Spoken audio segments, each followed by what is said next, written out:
Muchas gracias, Sandra. Cambiamos el orden para hacer una introducción general al tema de negociación de contratos y luego más en profundidad el contrato de edición, que es uno de los principales o uno de los primeros, donde podremos ver algunas de las cosas así generales bien en profundidad. Bien, entonces, respecto de los contratos, es un tema que en general, la experiencia que tengo es que para los artistas es un tiempo perdido, que en general no les resulta, pareciera que no le agrega mucho valor dedicarse a cómo negociarlos, suelen dejarlo en manos de otras personas o directamente aceptar las condiciones que se les suele proponer, y me parece que es una tarea en la cual hay que poner un poquito más de tiempo y dedicación, porque ahí es donde se juega la explotación, los ingresos, el futuro de tanto trabajo que les ha costado. Y la verdad que es una pena ver que muchas veces se malogran tantos esfuerzos por contratos que no son los más convenientes para aquella persona que ha hecho la creación o el aporte creativo. Y esto no es solo para el área musical, sino que pasa en muchas otras áreas. Este año trabajamos un poquito más en la dirección, por ejemplo, el tema de los coreógrafos o los bailarines, y vemos una situación muy similar. Pasa algo parecido en los guionistas de televisión, y salvo ya artistas reconocidos que tengan un staff o un equipo y más experiencia, en general es un aspecto que suele ser dejado de lado con consecuencias muchas veces nefastas. El primer tema que quería mencionar es que para que le tengan un poco más para que sea más amigable hacia ustedes, es importante que entiendan que toda cláusula es una distribución de riesgos, costos y responsabilidades. Uno ve una serie de cláusulas escritas en un lenguaje bastante críptico, muy rebuscado, como muy estándar, que pareciera que como viene impresa no tiene ninguna posibilidad de ser cambiada, y no ve que atrás de eso, atrás de ese texto, lo que hay es responsabilidades que uno está asumiendo o derechos que está cediendo, posibilidades que se abren o que se cierran, y hace una lectura poco profunda desde el punto de vista, no desde el punto de vista jurídico, sino de entender efectivamente qué está atrás de esa cláusula. Uno la lee, la firma y realmente, ¿sabías que te estás obligando a esto? No. Entonces lo primero que hay que saber es que cada cláusula, el contrato como conjunto, pero cada cláusula en particular, es una distribución de riesgos.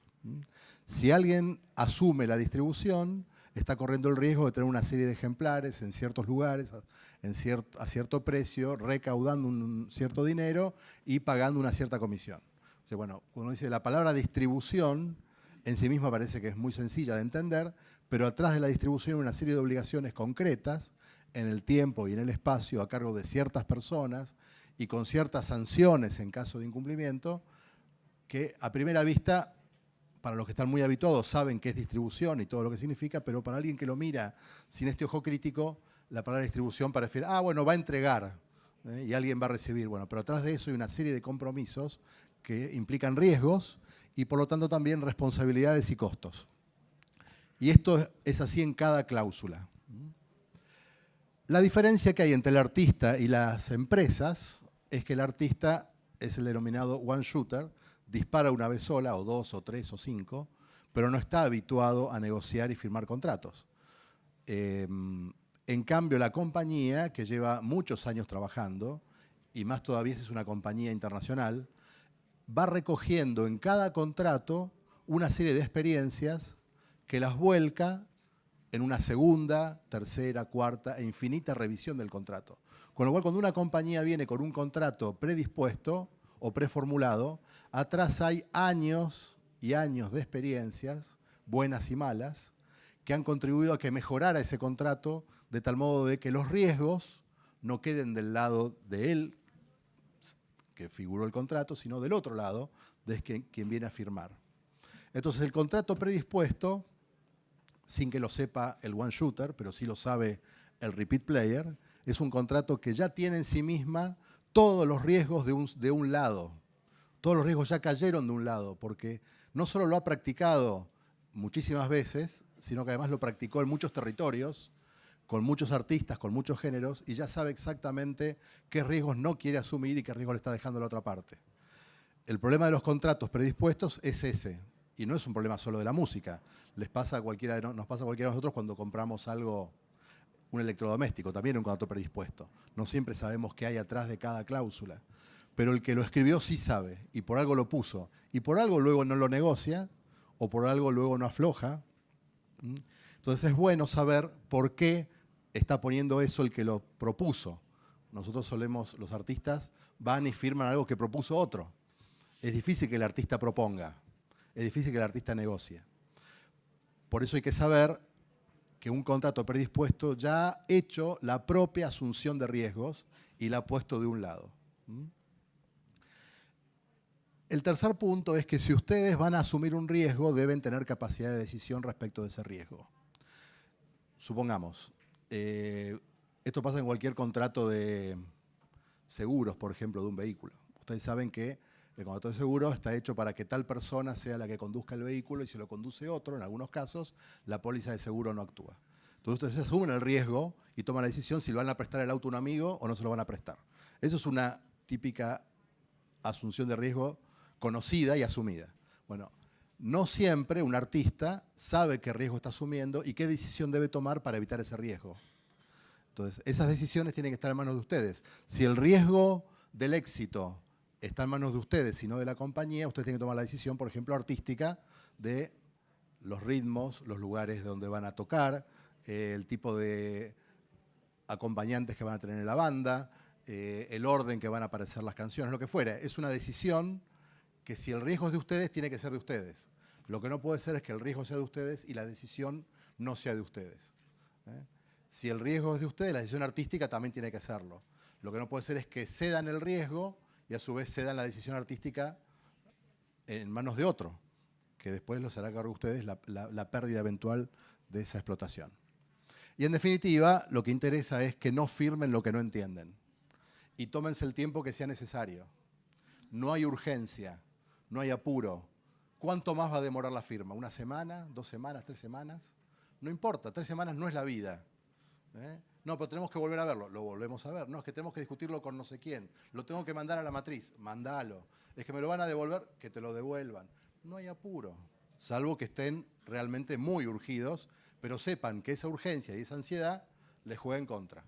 Entonces, una recomendación es que los contratos hay que leerlos y mirarlos hasta el último punto y no firmen lo que no entienden.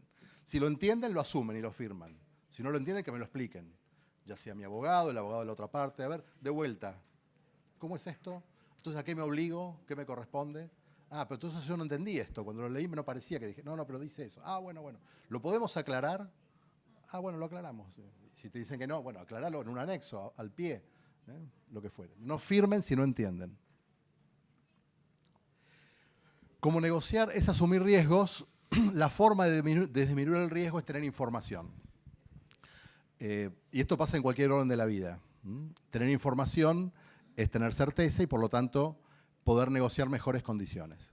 Cuando uno asume mucho riesgo, tiene que a su vez estar negociando a su vez mucha ganancia. Si el riesgo disminuye, es lógico que disminuya la ganancia. Lo que no puede ser es que alguien disminuya el riesgo casi a cero y la ganancia suba hasta infinito. La relación tiene que ser siempre inversa. En la medida que la empresa asume menos riesgos, si asume menos riesgos, debería pagar mayores regalías. Si la compañía toma todos los riesgos, le va a pagar menos regalías. Por eso una regalía puede ir entre el 4 y el 20%. ¿Cuándo será el 4%? Cuando el cantante no es conocido, no hay historia, cuando no sabemos si va a ser un éxito. Si el cantante es exitoso y la compañía sabe que toma poco riesgo, paga el 20%. Entonces un cantante con historia y que está firme en el mercado recibe más regalía y un cantante desconocido nuevo recibe menos. Y esto pasa en la industria editorial, en la cinematográfica, en todas. También pasa en las finanzas y también pasa en los mercados. Un bono del Tesoro tiene muy poca tasa porque tiene muy poco riesgo. Seguro que lo van a pagar. La acción de una compañía mínima en la Bolsa de Comercio de Buenos Aires es de altísimo riesgo. Entonces, esto pasa también con los cantantes, con las compañías, con los estrenos, con las salas de conciertos, con todo. Esa información que hay que preparar antes de ir a la negociación, uno no va nunca a una negociación sin tener datos, y esos datos hay que conversarlas luego, vamos a ver, con el equipo de negociación. Bueno, ahora vamos a ver, equipo de negociación, gracias que voy solo o que voy con mi primo, que me hace la gauchada. Bueno, entonces el primer tema es saber qué capacidades tiene uno. Puede ser que la compañía discográfica le encargue a uno la producción. ¿Tengo capacidad de producción? Eso puede ser una pregunta mínima. Capacidad de producción, tengo los costos, el dinero para pagar los costos, puedo convocar estos músicos. Si la compañía discográfica lo deja a mi cargo, ese es un costo para mí. ¿Tengo esas capacidades o no las tengo? Depende de mis capacidades, que dependerán del género, dependerán de mi historia, de mi conocimiento, del mercado, lo que fuere. Negocio de una manera o negocio de otra. Y esto hay que tenerlo claro. Entonces, primero respecto de uno mismo. Luego, respecto de las capacidades de la otra parte. ¿Qué tipo de compañía es la que está? ¿Es una compañía nacional? ¿Una compañía internacional? ¿Está consolidada en el mercado de Internet? ¿Tiene otros cantantes que armen un portfolio? No es lo mismo moverse en el ambiente de música popular que en el ambiente de música, no sé, más joven, la académica, lo que fuere. Y ni hablar si es tango. Bien. ¿Qué objetivos e intereses tengo? Si tengo objetivos de largo plazo, es probable que pueda ceder algo más ahora, porque lo pienso recuperar más adelante. Si lo que quiero es entrar y salir, y es de corto plazo, probablemente ceda todos los derechos con tal de tener un rato de fama. Entonces, estos objetivos también tienen que estar claros, y también los de la otra parte. Sin conocer esos intereses, no voy a saber por qué quiere firmar esto. Él dice, yo quiero que además me cedan los derechos de merchandising. Bien, ¿y por qué te interesa eso? ¿Tenés una fábrica de vestimenta? ¿Tenés un fabricante chino que te produce a bajo costo? ¿Vas a participar en tal evento? No, también quiero que me cedas los derechos para incorporarlo a una obra cinematográfica, de hecho sincronización. Pero, a ver, ¿conoces algún productor audiovisual? ¿Tuviste viendo algún guión donde creas que esta música pueda ser parte de la película? Si no conoces los intereses de esa compañía, no vas a saber por qué te está pidiendo los derechos de sincronización. Si te pide los derechos de sincronización y no tiene ningún plan respecto a la industria audiovisual o de videojuegos, ¿para qué te los está pidiendo? Es por nada. Si te los pide por nada, entonces no te los doy. ¿Por qué me vas a pedir el 25% de algo sobre lo que no tenés ninguna posibilidad? Porque nunca trabajaste con videojuegos, nunca con esto audiovisual. Va a ser más fácil negociar y quitar ese renglón si uno sabe que esa compañía discográfica nunca trabajó en el sector audiovisual, que cederle los derechos para sincronización, ¿a cambio de qué? Entonces ahí tengo una posibilidad de quedarme con algo y no cederle todo. Siempre que yo conozca las capacidades de esa compañía y los intereses de esa compañía. Ahora, si realmente esa compañía tiene antecedentes y ha trabajado efectivamente en televisión, en cine, en videojuegos, bueno, puedo tener interés entonces yo también de asociarme, entonces ya ese contrato no estoy cediendo, sino que me estoy uniendo estratégicamente con alguien que me abre una ventana que otra discográfica no me abre. Yo podría con esta compañía acceder al mundo del videojuego y con esta otra compañía no puedo acceder. Prefiero esta compañía que me da una chance. ¿Y eso por qué? Porque hice mi trabajo antes. Analicé qué capacidades tiene y analicé qué intereses tiene. Y no voy y firmo lo loco con cualquiera. Y tengo capacidad de orientar cuál es mi plan futuro y me sirve más este que este otro. Eso también me sirve si conozco cuál es el mercado y cuáles son las alternativas. Si conozco una única compañía y pareciera que no hay otra, y me entrego entero. Si yo sé que tengo posibilidades y que encima otro me está escuchando y otro me hizo alguna oferta, mis chances crecen y probablemente mi ganancia también. Y también tengo que tener información respecto del mediano y largo plazo.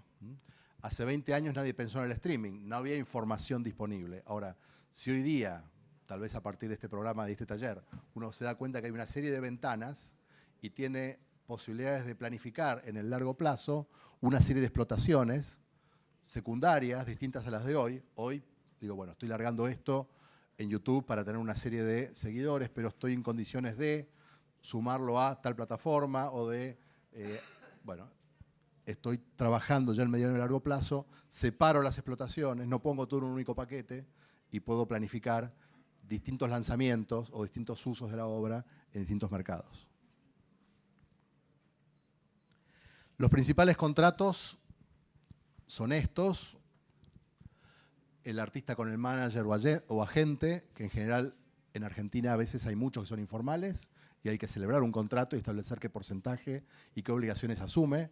No es lo mismo la obligación de un agente que dice voy a realizar acciones de prensa a un agente que dice voy a escribir los materiales y voy a hacer yo las publicaciones que luego van a estar en las redes sociales. Una cosa es preparar una gacetilla y enviarlas, y otra cosa es sentarse con periodistas y hacerles entrega de los demos e invitarlos a los conciertos. Son compromisos distintos. ¿Qué tipo de agente tienen ustedes? ¿Un agente que envía gacetillas o un agente que se involucra y pone tiempo en reuniones, sesiones, convoca y los lleva a ustedes de acá para allá?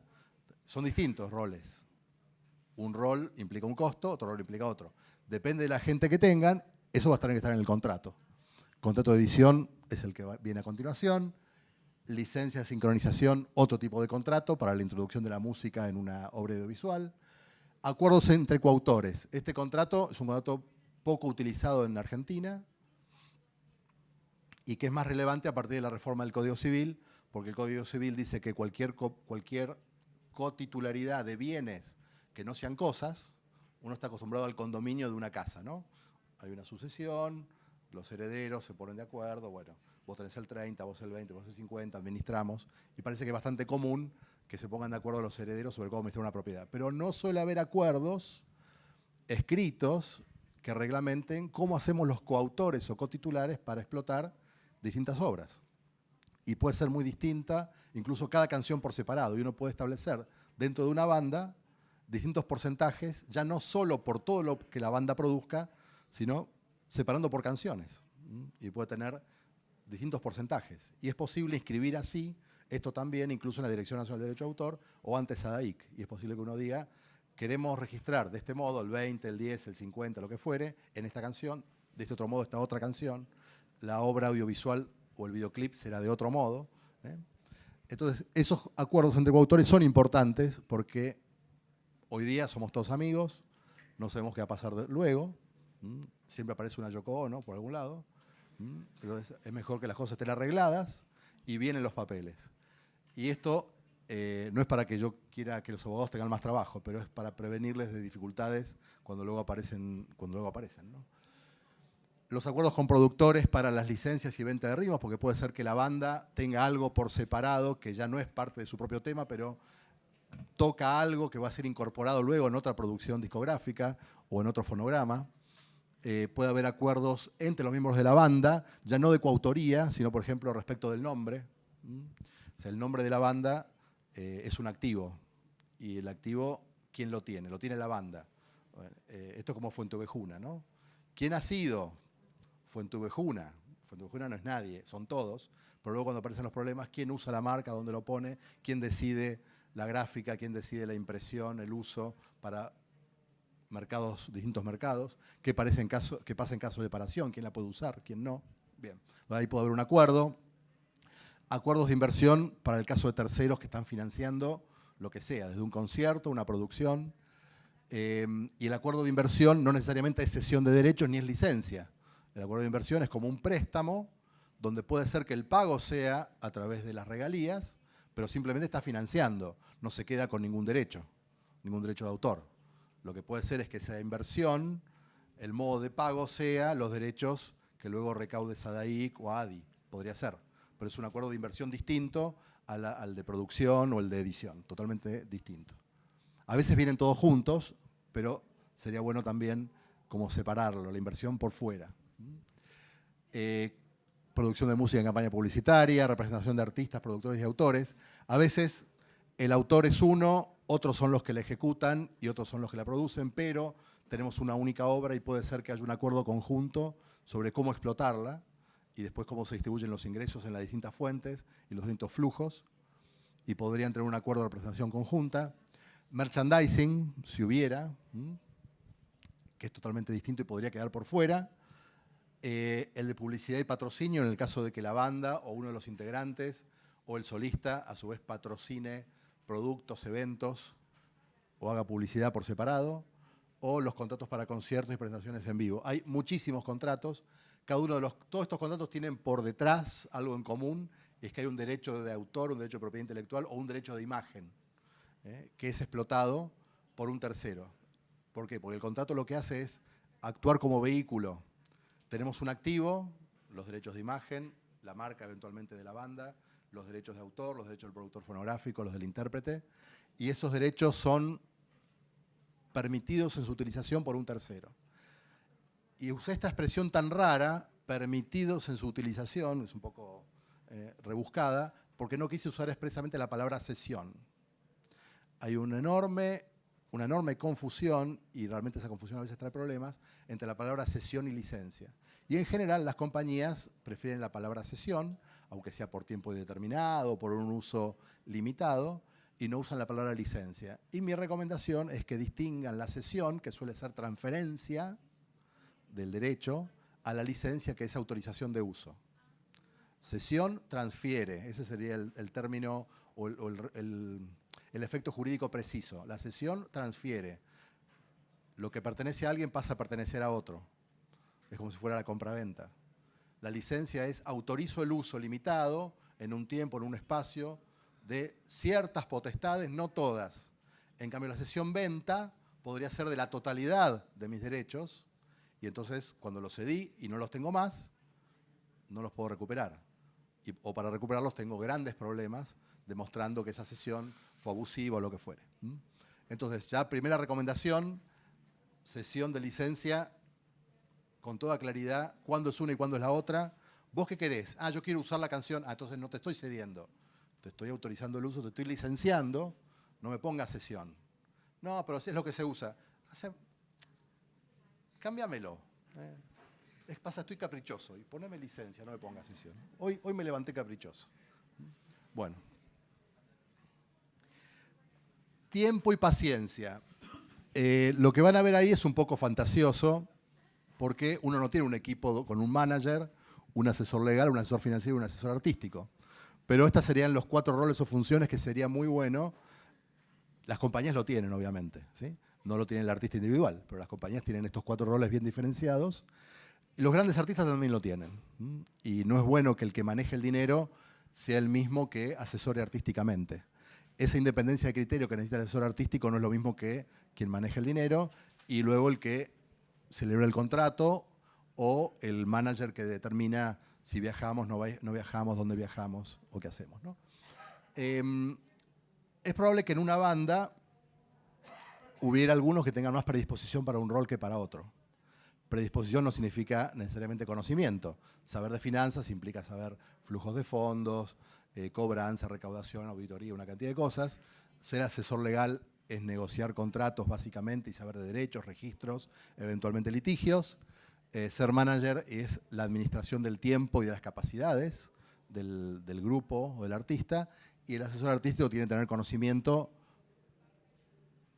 del arte, que el abogado seguro que no tiene, y probablemente el financiero menos.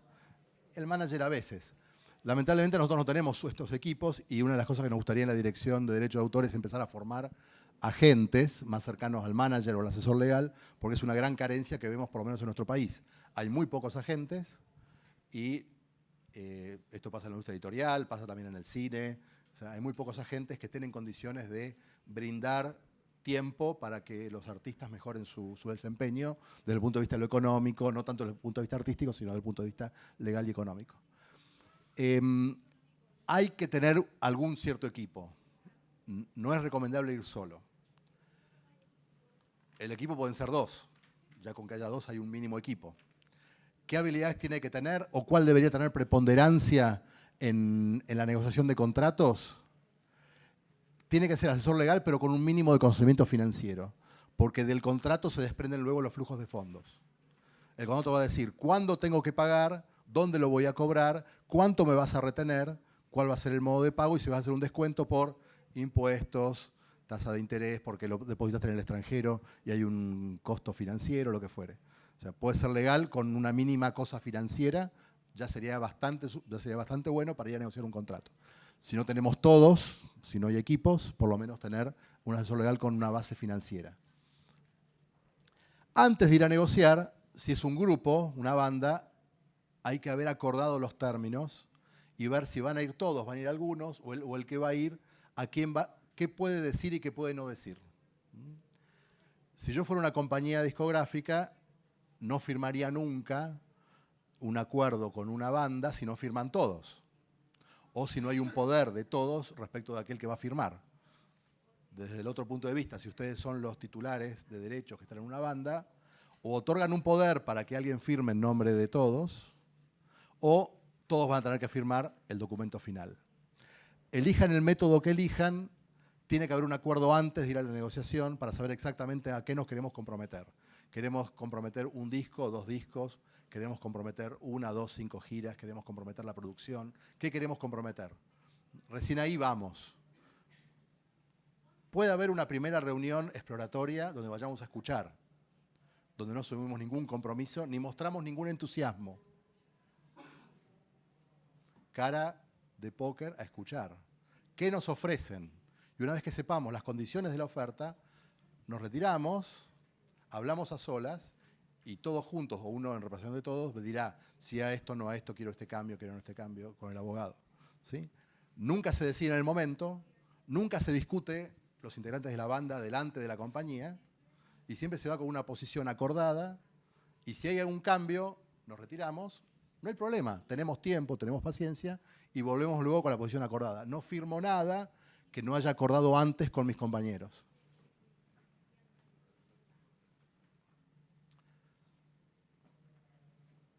La lista de objetivos tiene que estar preparada de antes de la negociación, por lo cual hay que hacer los deberes. Uno no puede ir a pecho descubierto a la negociación. Nadie va a una batalla sin revisar cómo está la armadura, si la espada está lustrosa, si el filo del hacha está... Nadie va a una pelea así. Y por último, no ceder algo a cambio de nada. Estábamos negociando la producción y un concierto y además nos piden que demos un segundo concierto en tal lugar siempre por el mismo dinero. No. O sea, si piden algo más, tiene que ser a cambio de algo. Si voy a ceder un porcentaje de regalías, una nueva presentación, un nuevo disco, lo que fuere, tiene que haber algo a cambio. O lo dejamos en stand-by esperando qué nos dan a cambio. Nunca firmo y cedo algo por nada. Les pido disculpas si les parecen cosas muy generales, pero como no podemos hablar de los 12 contratos que puse ahí, vamos a hablar de uno solo, por lo menos les doy algunos parámetros sobre cómo ir preparándose para esa negociación de cualquiera de los contratos que estén ahí. Cada contrato tiene un equilibrio económico porque cada cláusula implica un valor y luego un precio. Primero un valor, muchas veces son cosas intangibles en el valor, y luego un precio que está en la regalía. El precio final, cuánto les van a pagar, por qué cantidad de ejemplares, durante cuánto tiempo, es el precio que se puede medir monetariamente. Ahora, hay cosas que tienen valor que por ahí no tienen precio. ¿Están dispuestos a cantar? Hoy salía con el tema de los derechos morales, ¿no? ¿Están dispuestos a que la música sea incorporada al comercial de tal tipo de productos? ¿Están dispuestos a que la música sea utilizada en campañas políticas? ¿Están dispuestos a que lo que fuere? No tiene que ver solo con los derechos morales, pero cada cantante o cada artista o cada grupo tiene cosas que valora. El estilo por el cual tocan, el tipo de música, el tipo de lugares, lo que fuere. Si parte del contrato va a incluir algo que toca esos valores, tiene que manifestarse también en el precio. O hay cosas que no tienen precio y por lo tanto no se negocian. Entonces eso ya, ustedes ya saben que hay cosas con las cuales no van a ni siquiera pedir una regalía mayor porque no les interesa. Pero sí saber que cada cláusula, aunque parezca, bueno, eso es una cláusula de estilo, nunca lo ejecutamos, es de estilo. Entonces la jurisdicción siempre es la jurisdicción de Delaware, no te preocupes, no se ejecuta nunca. Bueno, para la compañía sí tiene un precio, porque sabe que la jurisdicción de Delaware, no la de Buenos Aires o la de Córdoba, significa que hay abogados, que hay un cierto tipo de derecho, que hay unas condiciones que para ellos implica un precio, porque si tienen que venir a ejecutar esa cláusula o el contrato en Buenos Aires, no en Delaware, para ellos tiene un costo adicional, un riesgo adicional y lo que fue. Entonces, bueno, si la relación es de largo plazo y viene muy bien, puede ser que a mí no me cause ningún perjuicio poner Delaware y no poner Buenos Aires. Ahora, si yo recién estoy empezando y algo no me huele bien y sé que podría tener un problema, ¿para qué corno firmo Delaware? Si estoy grabando acá, se va a distribuir acá, el público está acá. ¿quiero poner Delaware realmente? Entonces, tal vez valga la pena. Y lo que para ellos es un precio, en definitiva usted dice, bueno, prefiero que en vez del 25 de regalía me pagues el 20, pero no quiero Delaware, suponiendo. Cada uso de explotación debe ser considerado por separado. Hay un contrato que vamos a ver luego, muy rápidamente, es el famoso contrato 360 o contrato integral, donde una compañía trata de explotar en conjunto todos los posibles usos o streaming o flujos que puedan ingresarle a un músico de modo conjunto. Bueno, hay que hacerlo por separado. Separar conciertos de producción, de distribución, de puesta de comunicación al público, de streaming. ¿Tiempo? Tiempo. Bien. El tema del plazo. En general los contratos son de plazo indefinido o por todo el tiempo que duran los derechos. Hay que evitar a toda costa que el plazo sea indefinido. Mi recomendación, nunca firmen un contrato por un plazo mayor a 10 años, nunca, y es un tema importante a negociar, porque ustedes no saben qué pasa con esa compañía más adelante, tampoco saben qué pasa con ustedes más adelante. Entonces los derechos, si los van a celebrar por más tiempo, tienen que además de tener un plazo definido, 10 ya me parece bastante excesivo, pero supongamos que sean 10, la posibilidad de recuperar el repertorio. Vencido el contrato, por cualquier causa, el repertorio vuelve al autor. No queda en poder de la compañía, cualquiera sea el modo de explotación que yo haya autorizado. Y también dice, bueno, a ver, estoy cediendo todo esto, pero no sé cuál va a ser el resultado. Puede ser menor o mayor. Bueno, una cosa a negociar puede ser, pagame una regalía menor, vos no tenés confianza, soy un cantante nuevo, una banda nueva, no sabés qué tal te va a ir, estás invirtiendo en mí, te estás tomando riesgo, te entiendo que podés ir a pérdida, pero entonces, en caso de que vendamos más de 10.000, subímelo un 5%. Si llegamos a 50.000, subímelo un 10%. Si tenemos más de tantos espectadores o asistentes, pagame más. O sea, negocien tasa, eventualmente, o porcentaje, por el éxito. No cedan todo de una, pongan escalas, ¿sí? Escalas del 5, 10, 15 hasta llegar a un porcentaje máximo, dependiendo de distintos ejemplares vendidos, clics en YouTube, lo que fuere. No permitan que se retengan derechos o usos no explotados. Hay muchos contratos donde se transfiere el derecho y realmente luego la compañía no hace uso de ese derecho. Porque dice, bueno, cedo los derechos para hacer que la música sea incorporada a un video, a una película, a la televisión. Durante 2 años no pasa nada, 3 años no pasa nada. Bueno, vamos, salgo a venderlo yo. En 3 años no consiguieron nada, pero eso tiene que estar previsto en el contrato. Tiene que haber un plazo por el cual le doy la opción de que durante 3 años tienen la exclusividad para que la música sea incorporada en cinematográfica. Vencidos los 3 años, cae la opción, los derechos vuelven a mí. Y así puede uno trabajar con opciones, con condiciones, con plazos, para que uno no entregue todo de una y luego el contrato, para poder demoler eso, es imposible. Entonces, mejor separar y tener esas cláusulas gatillo, diciendo, si cumplo tanto, me pagas más. Si no cumplís vos, vuelve a mí, lo que fuere, ¿no? De tal modo también de que la compañía tenga un incentivo, porque se va a mover más si tiene escalas o si tiene opciones, si tiene condiciones, que si no lo tiene. Bueno, buenas tardes, bienvenidos. Quiero agradecer antes que nada a los organizadores por haberme convocado. Realmente para mí es un placer poder transmitir parte de los conocimientos que en estos años en el negocio de la música tengo. Brevemente les cuento, yo trabajé 20 años en la Sociedad Argentina de Autores y Compositores de Música, me retiré voluntariamente y puse una oficina de servicios para compositores e intérpretes, porque a través de mis años de trabajo en SADAIC me di cuenta de todas las dificultades que tenían los autores y compositores para o bien terminar sus trámites de inscripción de las obras, o bien para entender lo que era una carta de pago, o bien para poder buscar las maneras de desarrollar mejor su obra. Por eso quisiera ver que me digan, para orientar en estos pocos minutos que tenemos, porque me gustaría después que tuviéramos alguna posibilidad de que ustedes me hagan preguntas, ¿quiénes de ustedes son autores, compositores o autores y compositores? ¿Quiénes son intérpretes, únicamente intérpretes, sin ser autores y compositores? Bueno, bien, porque así orientamos entonces lo que les voy a contar y tenemos un mejor aprovechamiento de lo que les voy a exponer. Gustavo habló de los contratos. A mí específicamente me toca tocar el tema de los contratos editoriales.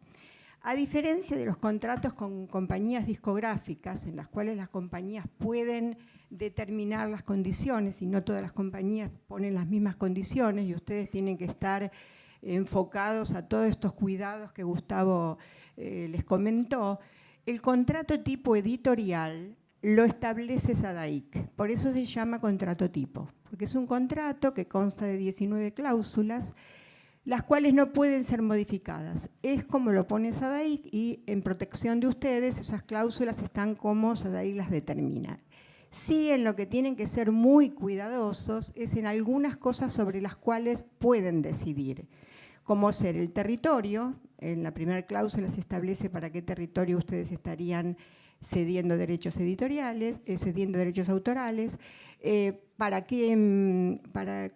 durante cuántos años, eso es fundamental. Hay una cláusula de observaciones, después de la cláusula 19, que habla del sellado, hay una cláusula de observaciones en la cual ustedes pueden establecer aquellas cosas sobre las que quieran dejar algún tipo de reserva. Ahí es fundamental que establezcan la cantidad de años para los cuales ustedes están dispuestos a hacer partícipe al editor de ese 25% que a su vez puede llegar a un 33,33% en el caso en que el editor compruebe haber conseguido una grabación o haga la publicación de 200 discos de promoción. Por eso tienen que tener mucho cuidado. En la medida en que ustedes, en esa cláusula de observaciones, no establezcan la cantidad de años, va a ser durante 70 años de vida y después de fallecidos sus sucesores otros 70 años más hasta que la obra pase a dominio público. Es fundamental que también acuerden con el editor cuál es el trabajo que el editor va a realizar por esto que ustedes lo están haciendo partícipe. Porque la realidad es que al ser ustedes independientes y al tener este avance tecnológico que permite otro tipo de difusión, ya la tarea del editor, que hasta hace bastantes años era la de difundir la obra a través de la impresión de las partituras, es más, es una de las cláusulas del contrato que si bien todavía existe porque no fue modificada literalmente en su texto, anteriormente se le exigía al editor la publicación de 250 partituras impresas de propaganda y de venta. Eso ya no se utiliza más y a cambio lo que tiene que hacer el editor es colocar en sus computadoras un programa que le permita imprimir esas partituras en la medida que les sea solicitado. La realidad es que en la práctica no nos manejamos con ningún tipo de difusión de la obra a través de una impresión, porque nadie va a comprar a ningún negocio una partitura musical porque la tecnología nos permite manejarnos de otra forma. Ustedes tienen que ser muy cuidadosos cuando acuerdan con un editor las condiciones bajo las cuales ese editor les va a representar la obra. Otra de las cosas sobre las cuales tienen que tener extremo cuidado es que cuando ese editor les ofrece un adelanto a cambio de la firma de la cesión de ese derecho, de esa participación en la obra, tengan en cuenta que la palabra adelanto es tal cual como se dice, adelanto. Ese dinero que ustedes reciben a cambio de la firma de esas obras, lo van a tener que devolver. ¿De qué manera lo devuelven? Porque el editor le notifica a SADAIC que les ha otorgado un adelanto y en consecuencia ese derecho que ustedes firmaron en principio por un 25% de participación va a ser elevado a un 90% hasta que ustedes cancelan ese anticipo. Y ustedes van a, durante ese lapso, hasta que no completen la cancelación, van a percibir un 10% del derecho. Entonces, tienen que tener en cuenta territorio para el cual autorizan, Si ustedes en la cláusula primera pueden establecer Argentina y limítrofes, pueden establecer todo el mundo. En realidad lo de todo el mundo es bastante conveniente porque limitar el territorio también hace que el editor tenga menos posibilidades de desarrollo de la obra en el exterior. Y en el exterior sería casi imposible para ustedes tener una promoción si no es a través de un editor que los esté representando. Lo que tienen que tener en cuenta es que el editor pasa a ser como el manager de lo que se ha hablado aquí para el intérprete. Sería un manager de ustedes en la parte de representación como autores. Y su obligación, en la medida en que la cumpla como corresponde, es tratar de difundir la obra más allá, a lo mejor, de la propia interpretación de ustedes. Porque ustedes lo que más quieren es, siendo autores, compositores e intérpretes, tienen cierta ventaja con respecto al que es autor y compositor únicamente y que sí o sí va a tener una mayor posibilidad a través de un editor de difundir su obra. Siendo ustedes intérpretes a su vez, ya a lo mejor la participación del editor no les es tan necesaria, por cuanto ustedes mismos son quienes están difundiendo la obra. De todas maneras, son aspectos que, si bien el contrato es un contrato tipo, al momento de la firma tienen que tener la habilidad de hacer colocar en esta cláusula observaciones qué cosas ustedes quieren dejar sentadas con respecto a si a lo mejor se quieren reservar alguno de los derechos, porque lo que tienen que tener en cuenta es, cuando ustedes ingresan la obra como inédita, es decir, ustedes hacen el trámite ante la Dirección Nacional de Propiedad Intelectual, tienen el 100% del derecho, si es más de un autor en la participación que ustedes hayan acordado, supongamos 50% autor, 50% editor, en la medida que la obra sea inédita. Cuando participa el editor, ya ese 50% que tenía cada uno se les va a convertir en un 37,50 para el compositor, en un 37,50 para el editor, y un 37,50 para el autor y un 25% para el editor. Y así sucesivamente, en base a cómo ustedes acuerden, si hay dos autores, si hay dos compositores, cómo decidan repartir esos porcentajes. Entonces, hay que tener mucho cuidado en todo lo que sea la firma del contrato, la presentación en tiempo y forma en SADAIC. Cuando interviene el editor, no siempre es necesario previamente realizar el registro de la obra como inédita. Es decir, no es que ustedes tienen que hacer el trámite de registro de inédito y recién dárselo al editor. A lo mejor pasan directamente a firmar con un editor y el editor es el que hace todo el trámite de registro, declaración y presentación en SADAIC. Y por otro lado, una de las tareas fundamentales del editor es hacer un seguimiento absoluto de las cartas de pago que ustedes perciban. No sé si casi todos son socios de SADAIC o a algunos les falta inscribirse. ¿Tan poquitos? Socio, bueno, me refiero a inscriptos, porque hay categorías, no que si pueden ser representados por SADAIC hasta que cumplan el periodo para poder ser socios. Pero bueno, es llamativo que haya tantos autores y compositores y tan poquitos estén inscriptos. No sé si será porque todavía las obras no han tenido un movimiento que lo justifique o porque, bueno, ahora a lo mejor de lo que podamos intercambiar como preguntas que me quieran hacer, va a surgir lo que cada uno tenga como necesidad de conocer. Bueno, es muy breve esto porque en realidad, como es un contrato tipo, no hay demasiadas cosas para que tengan en cuenta, excepto esto que les estoy diciendo.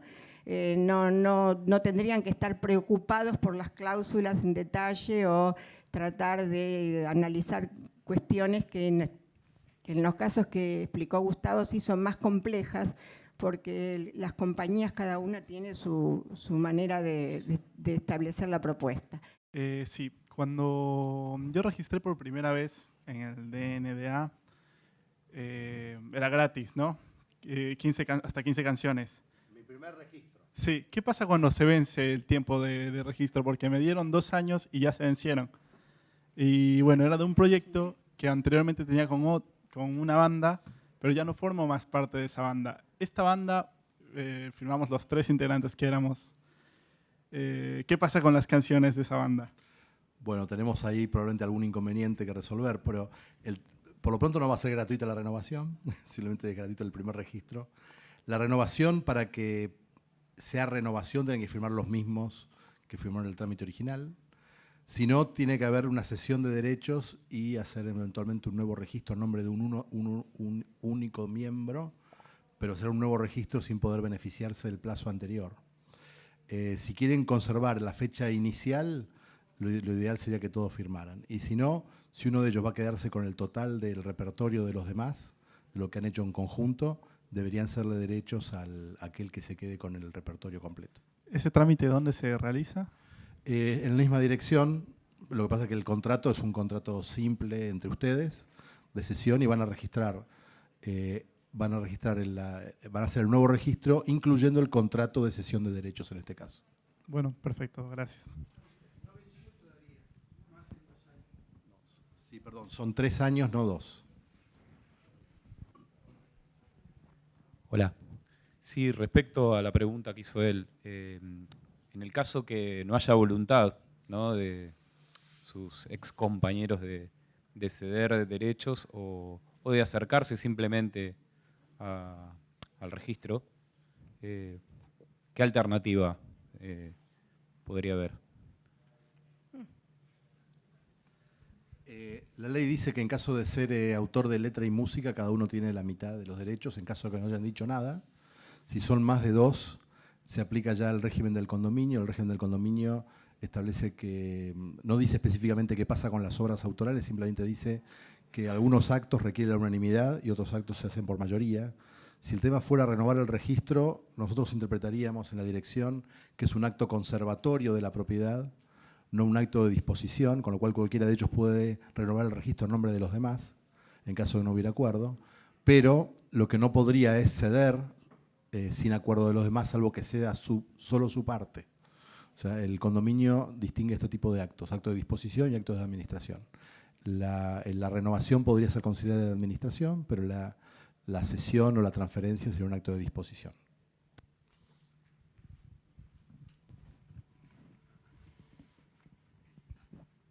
¿Qué tal? Sí, a partir de la experiencia de trabajo en SADAIC todos esos años, muchos músicos están de acuerdo que hay una especie de traba en cuanto a la comunicación y les gustaría tener más transparencia con respecto a las cuentas o también en el trato. Entonces, eso es una cuestión de punto de vista. Quería saber si usted pensaba eso. Y la otra parte de la pregunta tiene que ver con si usted nos puede aportar una estrategia para que nosotros, en nuestro rol de músico, podamos exigir que eso cambie a largo plazo, por lo menos. No, más que estrategia es lo siguiente. En la medida en que ustedes cumplan con la parte que les compete, que sería registrar en tiempo y forma la obra que va a ser administrada por SADAIC, van a estar en condiciones de exigirle a SADAIC que SADAIC cumpla no solo con la recaudación y la distribución, sino con todo aquello que ustedes consideren que van a preguntar y tienen que responderles. En la medida en que ustedes se vayan informando, vayan sabiendo, así como han concurrido a estos talleres, vayan tomando conocimiento de los derechos que les asisten sobre sus obras, van a estar en mejores condiciones de exigir en cada una de las oficinas, porque ya van a estar en conocimiento de cuál es el derecho que tienen sobre lo que ustedes han creado y van a tener más posibilidades de exigir y de hablar con propiedad sobre lo que reclaman. El gran problema que hay a veces es que la falta de liquidación en tiempo y forma de los derechos a ustedes tiene que ver con que ustedes, o por desconocimiento, o porque les resulta complejo el trámite, o porque por alguno de los motivos, o bien no registran la obra en tiempo y forma, o bien, por ejemplo, en el caso de los que son intérpretes y autores y compositores, no cumplen tampoco con la presentación de las planillas de la actuación en los shows.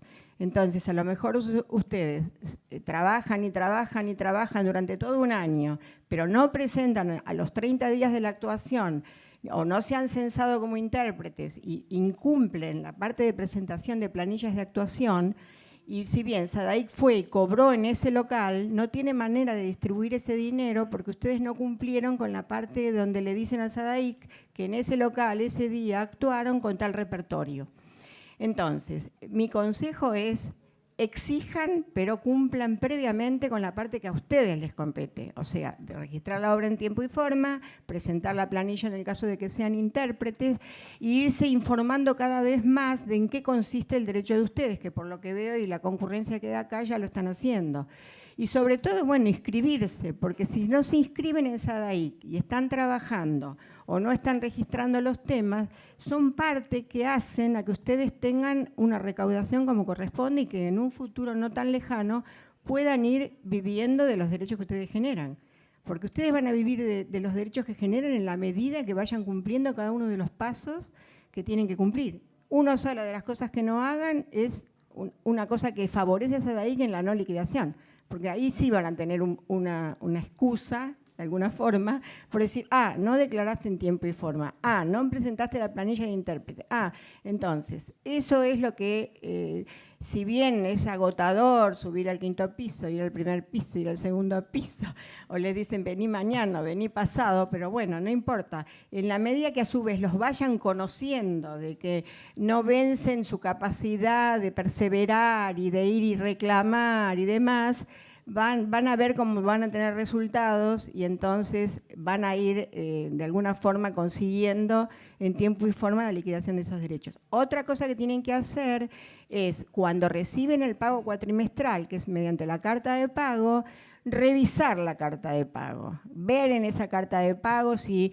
tienen que pedir una información en el caso de los que son intérpretes y autores y compositores, una extensión aclaratoria de esa carta de pago, que eso se pide en el 2º piso, y ahí chequear si todas las planillas que ustedes han presentado en los lugares donde actuaron están presentes en la liquidación de la carta de pago.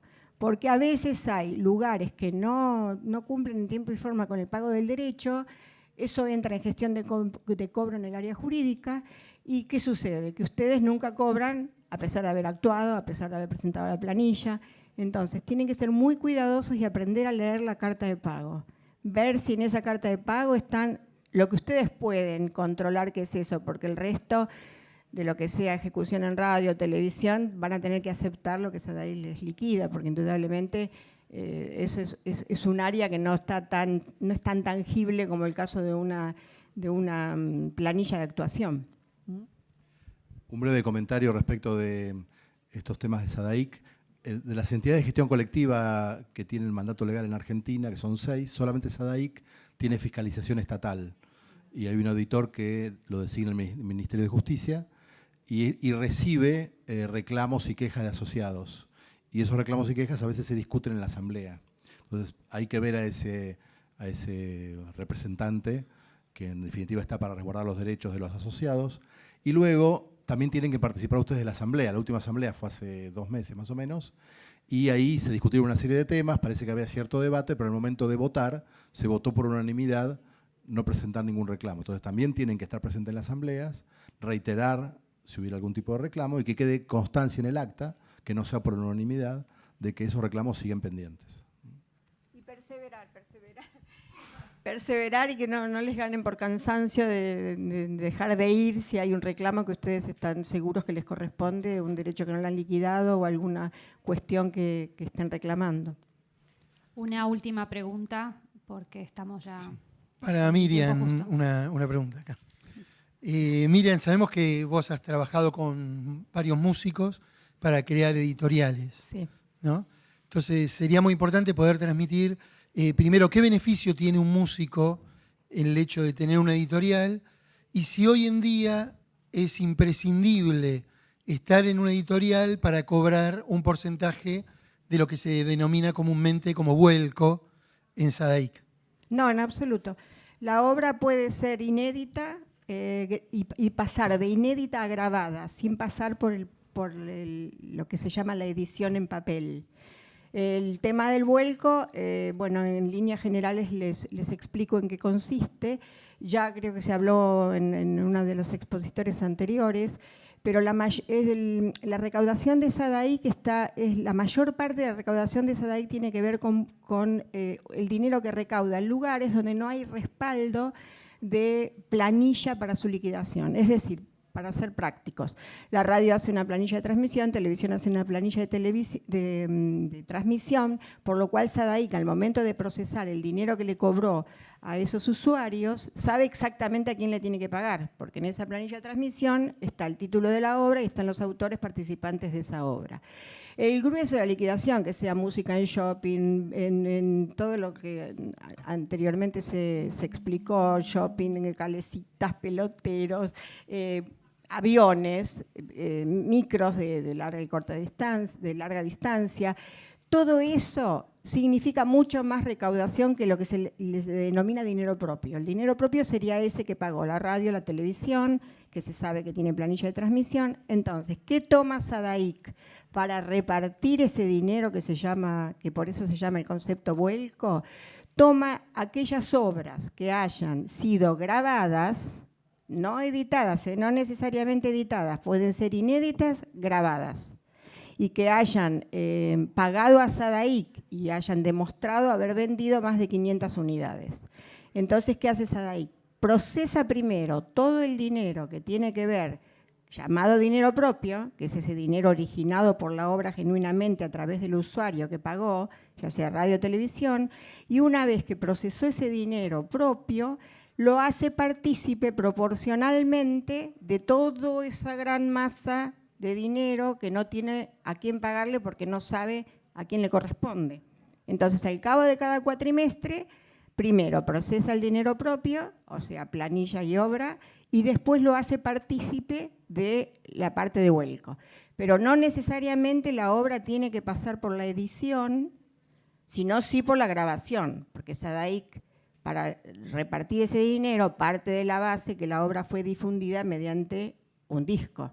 O sea que la recaudación en un shopping fue porque se pasó un disco, en bares y confiterías porque se pasó un disco. Sí, la condición es que la obra esté grabada y que tenga más de 500 unidades expuestas al mercado, pero no que la obra esté editada.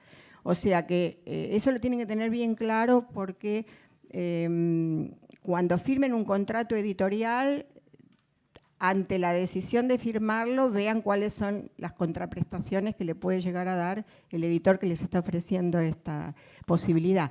Hay una realidad que es la siguiente: casi todas las compañías multinacionales tienen sus propias editoriales. Entonces, si ustedes logran una grabación a través de una compañía, seguramente una de las condiciones va a ser que a su vez firmen el contrato editorial. Ahí no creo que puedan decidir no firmar contrato editorial y sí firmar contrato discográfico. Pero eso, bueno, lo evaluarán ustedes ante cada caso. Pero si ustedes son independientes, en realidad pueden llegar a recibir vuelcos sin necesidad de pasar por la edición.